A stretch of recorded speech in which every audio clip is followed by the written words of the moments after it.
Quem que Eu fala? posso perguntar uma coisa? Assim, quando ontem a gente discutiu isso, uma das coisas que eu levantei foi assim, o mexer nesse desejo para sangue. Uma coisa que me incomoda, eu acho que ao longo de muitos anos, tem muita gente que é pedagogo, que é professor, porque não passou no outro vestibular. Entendeu? É isso. E daí eu fico pensando quanto é duro mexer nesse desejo, sabe? Ou se pegar a história, quando você vê assim, dentro da história mesmo, a questão da mulher ter sido saída para o mercado de trabalho, ela saiu para ser professora porque dava. Era um período, ela não abandonava a casa, nem a família, nem os filhos. E nem convivia com homens, né? Porque isso o marido deixava. deixava. Tinha até esquecido desse detalhe. Mas enfim, é esse mal-estar, não que passe só por isso, mas eu acho que numa escola a gente percebe assim, como essas coisas ficam difíceis. E ontem a gente discutia, nunca vi um advogado achar ruim estudar, comprar livros, um dentista ou não sei quem, qualquer profissão. E a gente se bate com isso com o professor. Né? E essa realidade acho que a criança precisa modificar. Eu quero contar uma coisa para vocês que está bem fresquinha na minha cabeça, porque aconteceu agora de tarde. Eu participei de um programa aí, de um trabalho que eu fiz com um grupo de professores, e esse grupo de professores, depois de um trabalho de 2 anos, eles produziram um livro. E aí eles estavam fazendo um vídeo com os autores do livro, e alguns dos autores desse livro, esse livro não vai ser vendido, então, alguns dos autores desses livros são professores da instituição. E eu vi uma cena, gente, que eu achei interessante, quando você estava falando, Sandra, eu quero trazer também um outro lado dessa moeda. Sei que essa moeda tem tantos lados assim. Que é assim, o jornalista perguntou, eu estava fazendo a gravação, para a professora, como é que você entrou nisso? Você sempre gostou de escrever? E a professora, no ato espontâneo, ela virou e disse assim, não, eu nem ia fazer o curso. Eu acabei fazendo porque todo mundo foi indo e eu acabei fazendo. Tanto é que o cara cortou, disse, corta. E disse assim, não, então conte. Cortaram a filmagem, né? E disse assim, então conte o que você escreveu. Aí volta de novo, vamos filmar tal.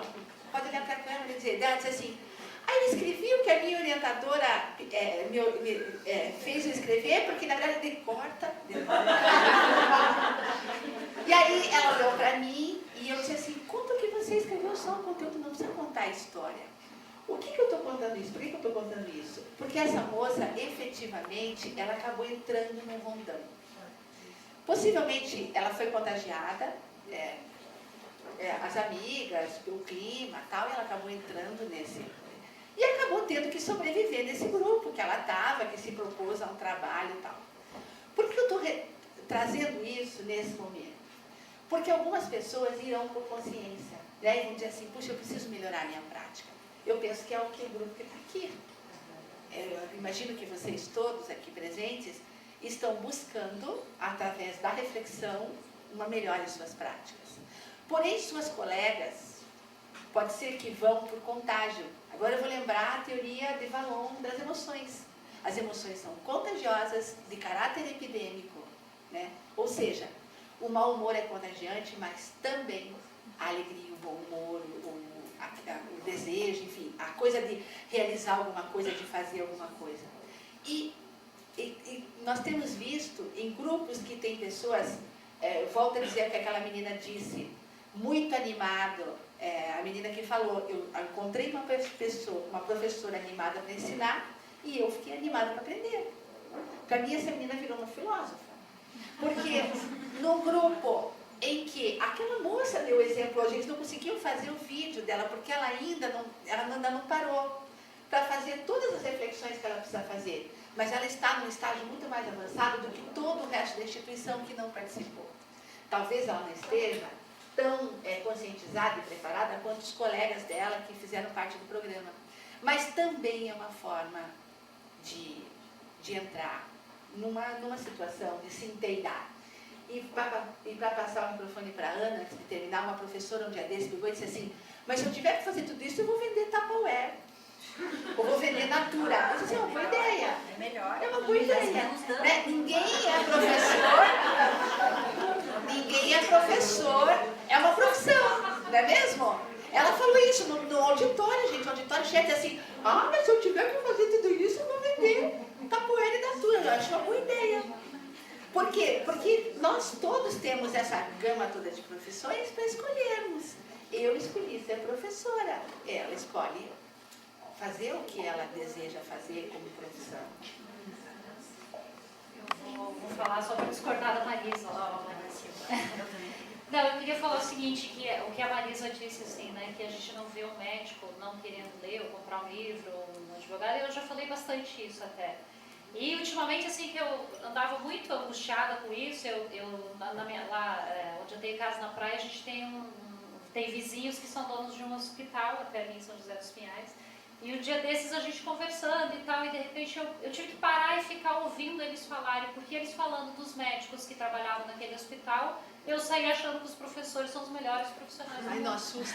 Não, eu não estou brincando, isso é triste, mas assim, não é uma característica do professor, embora eu concordo muito com você disso, sabe? Às vezes, quando eu dava aula no curso de pedagogia, eu me entristecia às vezes de ver algumas meninas que diziam claramente, eu vim aqui fazer pedagogia porque eu não passei num outro curso. Mas eu posso dizer que eu tive entre essas alunas algumas das que foram as mais dedicadas, enfim. Então, quer dizer, claro, existe esse problema sim, né? Quer dizer, o problema não é a pessoa não saber, o problema é a pessoa não querer saber. Isso é fato. Porque se a pessoa não sabe, é fácil ela aprender, né? Entre aspas, tendo pessoas que apoiam e tal. O problema é não querer saber. Então, assim, a gente tem advogados medíocres, nós temos médicos medíocres, a gente tem em todas as profissões, quando você começa a conversar com as pessoas, a gente vê. E aí eu acho até que é uma questão de crise de valores que na escola não está sendo trabalhado, né? Quer dizer, o que nós estamos passando desde que são crianças, no ensino superior, por exemplo, né? Quantas vezes eu vi colegas meus, quando eu entrei na faculdade de Medicina, dizer assim, Ana, você é novinha, você prepara as aulas, você lê o trabalho dos alunos, você deixa os alunos refazerem prova, quer dizer, isso daqui a pouco passa, entende? Então, quer dizer, e eu percebi assim, que os alunos, né, e daí nesse sentido, assim, meio que trabalho de formiguinha, né, a gente vê a Sandra, a Isa, assim, que, né, às vezes a gente desanima e diz assim, o que adianta tudo isso que eu estou fazendo? Mas é fato que quando eu lembro, assim, algumas alunas na pedagogia mesmo, dessas que entraram meio sem saber por quê, elas percebem. Quer dizer, a aluna percebe quando um professor realmente valoriza a aprendizagem dela, valoriza. Então, eu acho que a gente ensina, e aí para os colegas também, às vezes, mais com a atitude que a gente está tendo, né? Como você falou, ela estava tão empolgada em me ensinar, ela tinha tanta vontade que eu aprendi, quer dizer, era tanto entusiasmo. Então, eu acho que é essa atitude mesmo, né? E até uma coisa engraçada, Marisa, que eu lembro, quando eu comecei a dar aula, eu na faculdade, assim, um pouco insegura, muito nova e tal.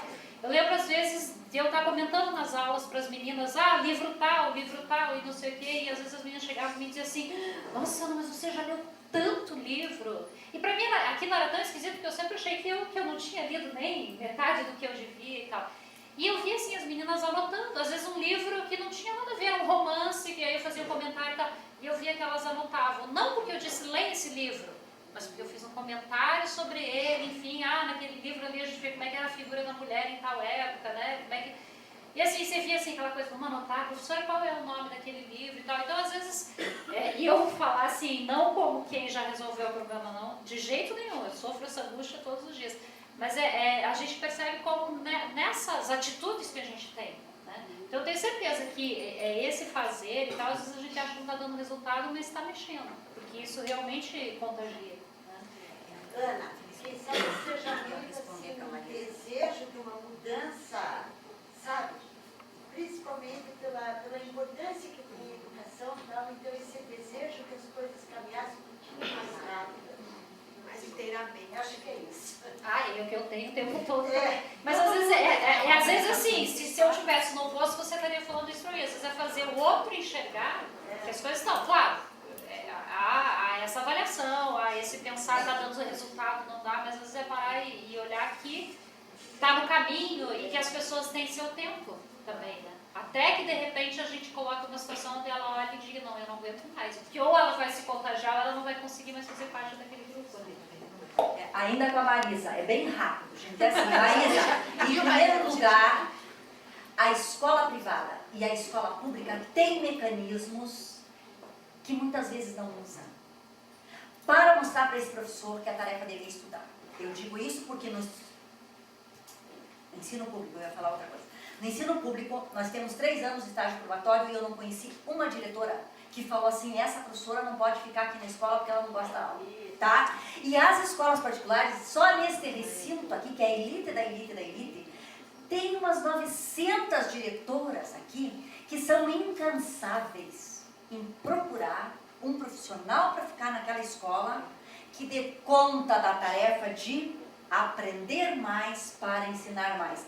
Para, na verdade, fazer concretizar-se, gente, o jargão que é na boca aí de qualquer pessoa, a gente consegue estudar. A palavra ensina.